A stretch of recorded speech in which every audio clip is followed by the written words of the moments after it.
हरिओम प्रिय भक्तों, आप सभी का दिन शुभ हो। आज हम आपको सुनाएंगे पौष मास कथा का 26वां अध्याय। उससे पहले आइए जानते हैं आज का पंचांग। आज 31 दिसंबर 2025 बुधवार का दिन है और पौष माह के शुक्ल पक्ष की द्वादशी तिथि है। जिन भक्तों ने कल एकादशी का व्रत नहीं रखा था वो आज 31 दिसंबर को भी एकादशी व्रत रख सकते हैं और जिन्होंने कल एकादशी का व्रत रखा था वो आज उसका पारण करेंगे। द्वादशी तिथि कल सुबह 1:48 तक रहेगी। उसके बाद त्रयोदशी तिथि आरंभ हो जाएगी और कल प्रदोष व्रत रखा जाएगा। नल दमयंती की ये कथा महाभारत महाकाव्य में एक प्रसंग के अनुसार नल और दमयंती की कथा महाराज युधिष्ठिर को सुनाई गई थी। युधिष्ठिर को जुए में अपना सब कुछ गवा कर अपने भाइयों के साथ 12 वर्ष के वनवास तथा 1 वर्ष के अज्ञातवास पर जाना पड़ा। इस वनवास के समय धर्मराज युधिष्ठिर के आग्रह करने पर महर्षि बृहस्व ने नल दमयंती की कथा सुनाई। निषाद देश के वीरसेन के पुत्र नल नाम के एक राजा रह चुके हैं। वे बड़े गुणवान, परम सुंदर, सत्यवादी, जितेंद्रिय, सबके प्रिय, वेदज्ञ एवं ब्राह्मण भक्त थे। उनकी सेना बहुत बड़ी थी। वे स्वयं अस्त्र विद्या से बहुत निपुण थे। वे वीर योद्धा, उदार और प्रबल पराक्रमी थे। उन्हीं दोनों विदर्भ देशों में भीष्मक नाम के एक राजा राज्य करते थे। उन्होंने दमन ऋषि को प्रसन्न करके उनके वरदान से 4 संतानें प्राप्त की। 3 पुत्र दम, दांत और दमन। एक दमयंती नाम की कन्या थी। दमयंती लक्ष्मी के समान रूपवती थी। निषद देश से जो लोग विदर्भ देश में आते थे वे महाराज नल के गुणों की प्रशंसा करते थे। यह प्रशंसा दमयंती के कानों तक भी पहुंची थी। इसी तरह विदर्भ देश से आने वाले लोग राजकुमारी के रूप और गुणों की चर्चा महाराज नल के समक्ष करते थे। इसका परिणाम यह हुआ कि नल और दमयंती एक दूसरे के प्रति आकर्षित होते गए। दमयंती का स्वयंवर हुआ जिसमें न केवल धरती के राजा बल्कि देवता भी आ गए। नल भी स्वयंवर में जा रहा था। देवताओं ने उसे रोककर कहा कि वो स्वयंवर में न जाए। उन्हें यह बात पहले से पता थी कि दमयंती नल को ही चुनेगी। सभी देवताओं ने भी नल का रूप धारण कर लिया। स्वयंवर में एक साथ कई नल खड़े थे। सभी परेशान थे कि असली नल कौन होगा, लेकिन दमयंती जरा भी विचलित नहीं हुई। उसने आंखों से ही असली नल को पहचान लिया। सारे देवताओं ने भी उसका अभिवादन किया। इस तरह आंखों से झलकते भावों से दमयंती ने असली नल को पहचान कर अपना जीवन साथी चुन लिया। नल दमयंती को देवताओं का आशीर्वाद प्राप्त हुआ। दमयंती निषद नरेश राजा नल की महारानी बनी। दोनों बड़े सुख से समय बिताने लगे। दमयंती पतिव्रता में शिरोमणि थी। अभिमान तो उसे कभी छू भी नहीं सकता था। समयानुसार दमयंती के गर्भ से एक पुत्र और एक कन्या का जन्म हुआ। दोनों बच्चे माता पिता के अनुरूप ही सुंदर रूप और गुण से संपन्न थे। समय सदा एक सा नहीं रहता। दुख सुख का चक्र निरंतर चलता ही रहता है। वैसे ही महाराज नल गुणवान, धर्मात्मा तथा पुण्य श्लोक थे, किंतु उनमें एक दोष था, जुए का व्यसन। नल के एक भाई का नाम पुष्कर था। वह नल से अलग रहता था। उसने उन्हें जुए के लिए आमंत्रित किया। खेल आरंभ हुआ। भाग्य प्रतिकूल था। नल हारने लगे। सोना, चांदी, रत्न, राजपट सब हाथ से निकल गया। महारानी दमयंती ने प्रतिकूल समय जानकर अपने दोनों बच्चों को विदर्भ देश की राजधानी कुंडीनपुर भेज दिया। इधर नल जुए में अपना सर्वस्व हार गए। उन्होंने अपने शरीर के सारे वस्त्राभूषण उतार दिए। केवल एक वस्त्र पहनकर नगर से बाहर निकले। दमयंती ने भी मात्र एक साड़ी में पति का अनुसरण किया। एक दिन राजा नल ने सोने के पंख वाले कुछ पक्षी देखे। राजा नल ने सोचा यदि उन्हें पकड़ लिया जाए तो इनको बेचकर निर्वाह करने के लिए कुछ धन कमाया जा सकता है। वे ऐसा विचार करके उन्होंने अपने पहनने का वस्त्र खोलकर पक्षियों पर फेंका। पक्षी वह वस्त्र लेकर उड़ गए।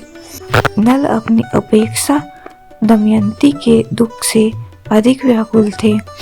एक दिन दोनों जंगल में एक वृक्ष के नीचे एक ही वस्त्र से तन छिपाए पड़े थे। दमयंती को थकावट के कारण नींद आ गई। राजा ने सोचा, दमयंती को मेरे कारण बड़ा दुख सहन करना पड़ा है। यदि मैं इसे इसी अवस्था में यहीं छोड़कर चला जाऊं तो यह किसी तरह अपने पिता के पास पहुंच जाएगी। यह विचार कर उन्होंने तलवार से उसकी आधी साड़ी को काट लिया और उसी से अपना तन ढककर तथा दमयंती को उसी अवस्था में छोड़कर वे चले गए। अब दमयंती की नींद टूटी तो बेचारी अपने को अकेला पाकर करुण विलाप करने लगी। भूख और प्यास से व्याकुल होकर वह अचानक अजगर के पास चली गई और अजगर उसे निगलने लगा। दमयंती की चीख सुनकर एक व्याघ्र ने उसे अजगर का ग्रास होने से बचाया, किंतु व्याघ्र स्वभाव में दुष्ट था। उसने दमयंती के सौंदर्य पर मुग्ध होकर उसे अपनी काम पिपासा का शिकार बनाना चाहा। दमयंती उसे शाप देते हुए बोली, यदि मैंने अपने पति राजा नल को छोड़कर किसी अन्य पुरुष का चिंतन किया तो इस पापी व्याघ्र के जीवन का अभी अंत हो जाए। दमयंती की बात पूरी होते ही व्याघ्र के प्राण पखेरु उड़ गए। देवयोग से भटकते हुए दमयंती एक दिन चेदिन स्वभाव के पास और उसके बाद अपने पिता के पास पहुंची। अंततः दमयंती के सतीत्व के प्रभाव से एक दिन महाराज नल के दुखों का भी अंत हुआ। दोनों का पुनर्मिलन हुआ और राजा नल को उनका राज्य भी वापस मिल गया। आइए अब सुनते हैं कथा का 26वां अध्याय। अब उद्यापन के पीछे व्रत के नियम का त्याग कहते हैं। वाल्मीकि मुनि बोले, संपूर्ण पापों के नाश के लिए गरुड़ ध्वज भगवान की प्रसन्नता के लिए धारण किए व्रत का नियम विधि पूर्वक त्याग कहते हैं। हे राजन, नक्त व्रत करने वाला मनुष्य समाप्ति में ब्राह्मणों को भोजन करावे और बिना मांगे जो मिल जाए उसको खाकर रहने में सुवर्ण दान करना, अमावस्या में भोजन का नियम पालन करने वाला दक्षिणा के साथ गोदान देवे और जो आंवला जल से स्नान करता है वह दही अथवा दूध का दान देवे। हे राजन, फलों का नियम किया है तो फलों का दान करे। तेल का नियम किया है अर्थात तेल छोड़ा है तो समाप्ति में घृत दान करे और घृत का नियम किया है तो दूध का दान करे। हे राजन, धान्यों के नियम में गेहूं और साली चावल का दान करें। हे राजन, यदि पृथ्वी में शयन का नियम किया है तो रुई भरे हुए गद्दे और चांदी के सहित अपने को सुख देने वाली तकिया आदि रखकर सैया का दान करें। वह मनुष्य भगवान को प्रिय होता है। जो मनुष्य पत्र में भोजन करता है वह ब्राह्मणों को भोजन करावे। घृत चीनी का दान करे। मौन व्रत में सुवर्ण के सहित घंटा और तिल का दान करें। सपने ब्राह्मण को घृत युक्त पदार्थ से भोजन करावे। हे राजन, नख तथा केशों को धारण करने वाला बुद्धिमान दर्पण का दान करे। जूता का त्याग किया है तो जूता का दान करे। लवण के त्याग में अनेक प्रकार के रसों का दान करे। दीप त्याग किया है तो पात्र सहित दीपक का दान करे। जो मनुष्य अधिक मास में भक्ति से नियम का पालन करता है वह सर्वदा वैकुंठ में निवास करता है। तांबे के पात्र में घृत और सुवर्ण की वत्ती रखकर दीपक का दान करे। व्रत की पूर्ति के लिए फल मात्र का ही दान देवे। एकांत में वास करने वाला 8 घंटों का दान करे। वे घट सुवर्ण के हों या मिट्टी के, उनको वस्त्र और सुवर्ण के टुकड़ों के सहित देवे और मास के अंत में छाता जूता के साथ 30 मोदक का दान करे और भार ढोने में समर्थ बैल का दान करे।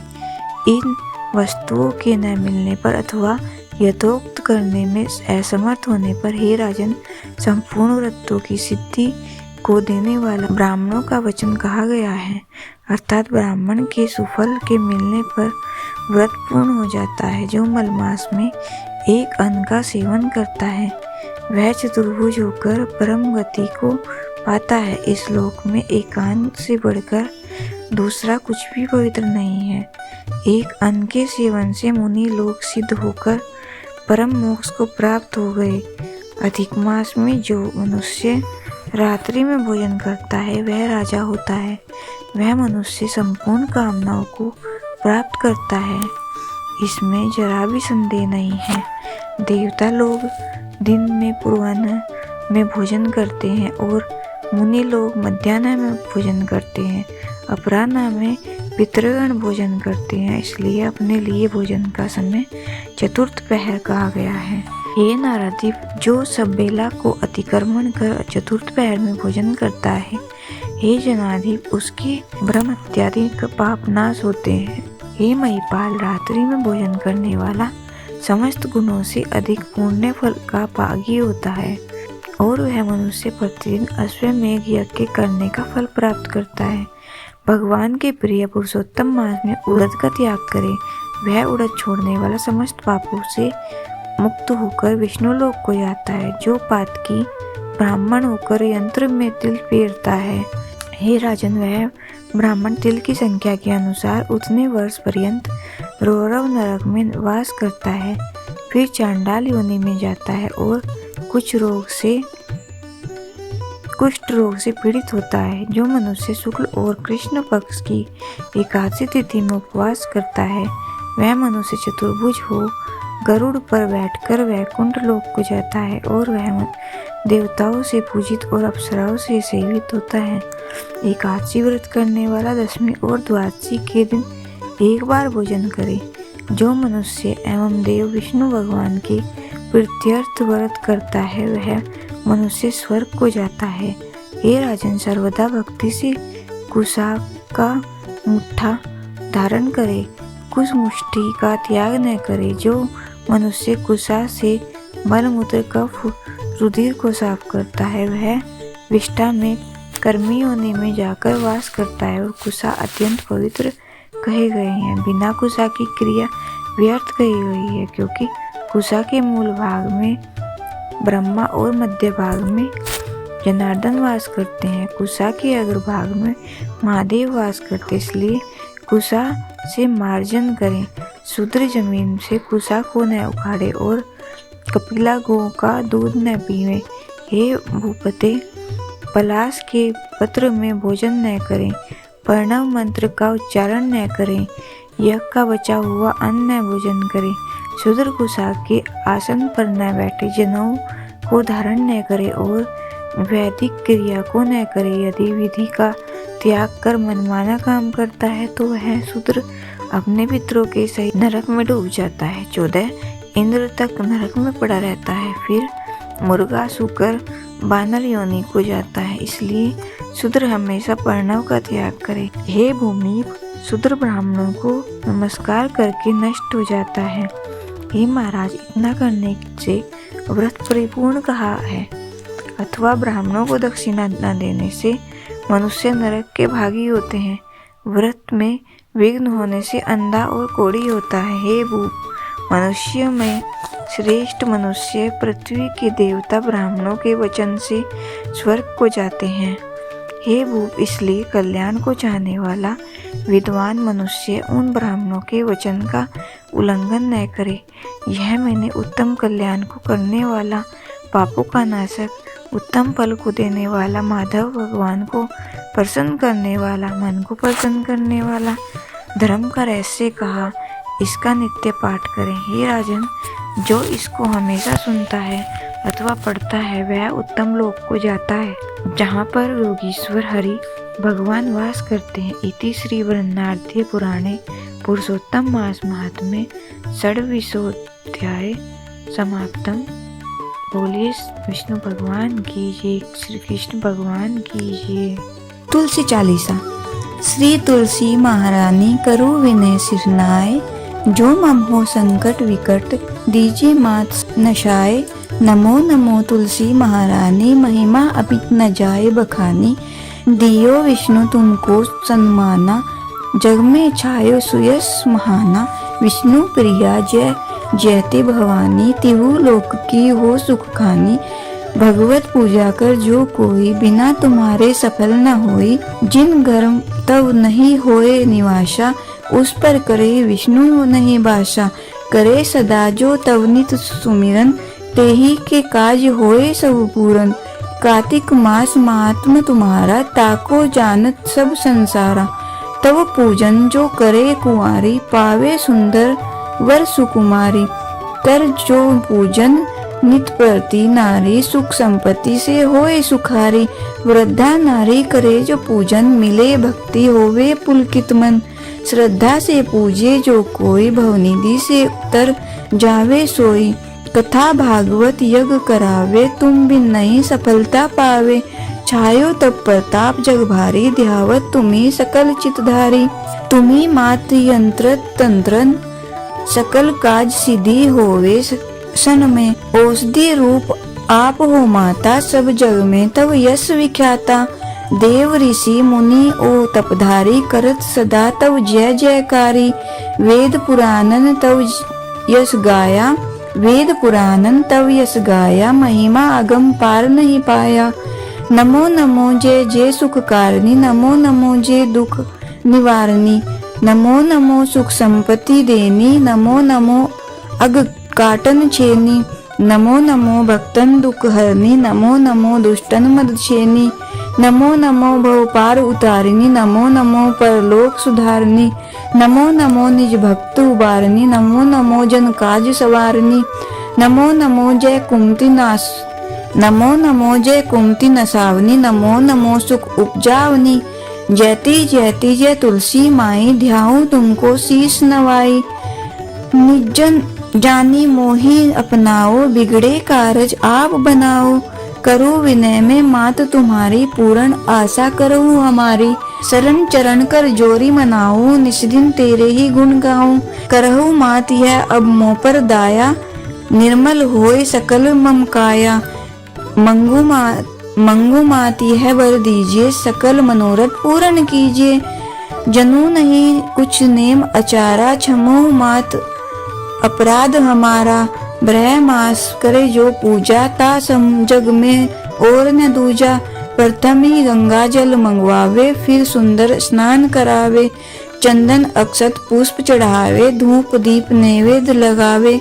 करे आचमन गंगा जल से, ध्यान करे हृदय निर्मल से। पाठ करे फिर चालीसा की, स्तुति करे मात तुलसा की।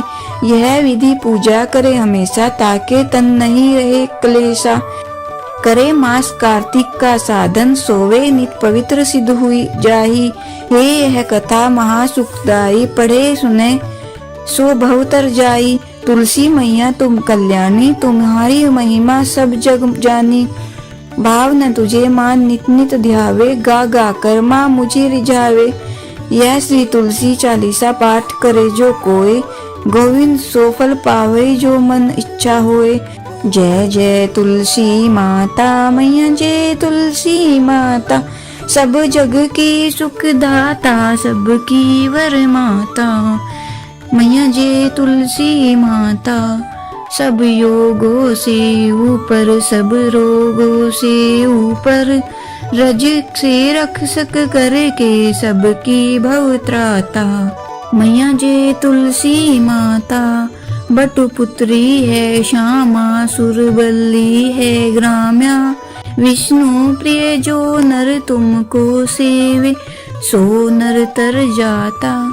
जय तुलसी माता मैया, जय तुलसी माता। हरि के शीस विराजत, त्रिभुवन से हो वंदित। पतित जनों की तारिणी, तुम हो विख्याता। मैया जय तुलसी माता।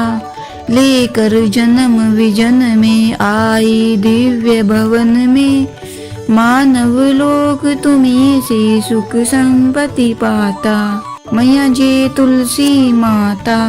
हरि को तुम अति प्यारी, श्याम वर्ण सुकुमारी। प्रेम अजब है उनका तुमसे कैसा नाता, हमारी विपद करो तुम कृपा करो माता। मैया जय तुलसी माता, जय जय तुलसी माता, मैया जय तुलसी माता। सब जग की सुखदाता, सबकी वर माता, मैया जय तुलसी माता। बोले तुलसी माता की जय। सूर्य चालीसा। कनक बदन कुंडल मकर, मुक्ता माला अंग, पद्मासन स्थित ध्याये शंख चक्र के संग। जय सविता जय जयति दिवाकर, सहस्रांशु सप्ताश्वर तिमिर हर, भानु पतंग मारीची भास्कर, सविता हंस सुनूर, विभाकर विश्वान, आदित्य विकर्तन, मार्तंड हरि रूप विरोचन। अंबर मणि खग रवि कहलाते, वेद हिरण्य गर्भ कह गाते। सहस्रांशु प्रद्योतन, कही कही मुनिगण होत, प्रसन्न मोदल ही अरुण सदर्श। सारथी मनोहर हाकत है साता, चढ़ी रथ पर मंडल की महिमा अति न्यारी। तेज रूपी केरी बलिहारी, उच्चे श्रवा दर्शस है जोते। देखी पुरंदर लज्जित होते, मित्र मरीचि भानु अरुण भास्कर, सविता सूर्य अर्क खग कलिहर, पूषा रवि आदित्य नामले हिरण्य गर्भाए। मने कही के द्वादश नाम प्रेम सो गावे, मस्तक 12 बार नवावे। 4 पदार्थ सो जन पावे, दुख दरिद्र अगपुंज नसावे। नमस्कार को चमत्कार यह, विधि हरिहर को कृपा सार यह। शैवे भानु तुम ही मन लाई, अष्ट सिद्धि नवनिधि ते ही पाई। 12 नाम उच्चारण करते, सहज जन्म के पातक टरते। उपाख्यान जो करते तव जन, रिपु सो जम लहते सोते ही छन। छन सुत जुत बढ़तु है, प्रबल मोह को फंद कटतु है। अर्क शीश को रक्षा करते, रवि ललाट पर नित्य बिहरते। सूर्य नेत्र पर नित्य विराजते, कर्ण देश पर दिनकर छाजते। भानु नसिका वास करहु नित, भास्कर करत सदा मुख को हित। ओट रहे परजन्य हमारे, रसना बीच क्षण बस प्यारे। कंठ सुवर्ण रेत की शोभा, तिग्म तेजस कांधे लोभा। उषा बाहु मित्र पिटी पर, त्वष्टा वरुण रहम शूष्ण कर। युगल हाथ पर रक्षा कारण, भानुमान उर शर्म बसत नाभि। आदित्य मनोहर कटी में हंस हरत मन मुदभर। जंगा गोपति सविता बासा, गुप्त दिवाकर करत हुलासा। विवस्वान पद की रखवारी, बाहर बसते नित तमहारी। सहस्रांशु सर्वांग समारे, रक्षा कवच विचित्र विचारे। अस जोज जन अपने न माही, भय जग बीच करहु ते ही नाही। दरिद्र कुष्ठ ते ही कबू न व्यापे, जोजन या को मन में जापे। अंधकार जग का जो हरता, नव प्रकाश से आनंद भरता। ग्रह गण ग्रसी न मिटावत जाही, कोटि बार में परनवो ताही। मंद सदर्श सुत जन्म में जाके, धर्म राज सम अद्भुत बाके। धन्य धन्य तुम दिग्मनि देवा, किया करत सुरमुनि नर सेवा। भक्ति भावयुत पूर्ण नियम सो, दूर हटत सो भव के भ्रम सो। परम धन्य सो नर तनहारी, हे प्रसन्न जेहि पर तमहारी। अरुण माघ में सूर्य फाल्गुन, मद वेदानाम रवि उदय। भानु उदय वैशाख गिनावे, ज्येष्ठ इंद्र आषाढ़ रवि गावे। यम भादो अश्विन हिमरेता, कार्तिक होत दिवागर नेता। अगहन बिन विष्णु है पुसही, पुरुष नाम रवि है मलमासी। भानु चालीसा प्रेम युत, गावई जे नर नित्य। सुख संपत्ति लहे विविध, होई सदा कृत कृत्य। बोलिए सूर्य भगवान की जय। ओम जय सूर्य भगवान, जय सूर्य भगवान, जय हो दिनकर भगवान, जगत के नेत्र स्वरूपा, तुम हो त्रिगुण स्वरूपा, धरत सब ही तब ध्यान। ओम जय सूर्य भगवान, सारथी अरुण है प्रभु तुम, श्वेत कमल धारी, तुम चार भुजाधारी, अश्व हैं सात तुम्हारे, कोटि किरण पसारे, तुम हो देव महान। ओम जय सूर्य भगवान, उषा काल में जब तुम उद्याचल आते, सब तब दर्शन पाते, फैलाते उजियारा, जागता तब जग सारा, करे सब तब गुणगान। ओम जय सूर्य भगवान, संध्या में भुवनेश्वर अस्ताचल जाते, गोधन तब घर आते, गोधूली बेला में हर घर हर आंगन में हो तब महिमा गान। ओम जय सूर्य भगवान, देव धनुज नर नारी, ऋषि मुनिवर भजते, आदित्य हृदय जपते, श्रोत्र के ये मंगलकारी, इसकी है रचना न्यारी, दे नव जीवन दान। ओम जय सूर्य भगवान, तुम हो त्रिकाल रचयिता, तुम जग के आधार, महिमा तब अपरंपार, प्राणों का सिंचन करते, भक्तों को अपने देते, बल बुद्धि और ज्ञान। ओम जय सूर्य भगवान, भूचर जलचर खेचर, सबके हो प्राण तुम्हें, सब जीवों के प्राण तुम्हें, वेद पुराण बखाने, धर्म सभी तुम्हें माने, तुम ही सर्वशक्तिमान। ओम जय सूर्य भगवान, पूजन करती दिशाएं, पूज दस दिक्पाल, तुम भुवनों के प्रतिपाल, ऋतुए तुम्हारी दासी, तुम शाश्वत अविनाशी, शुभकारी अंशुमान।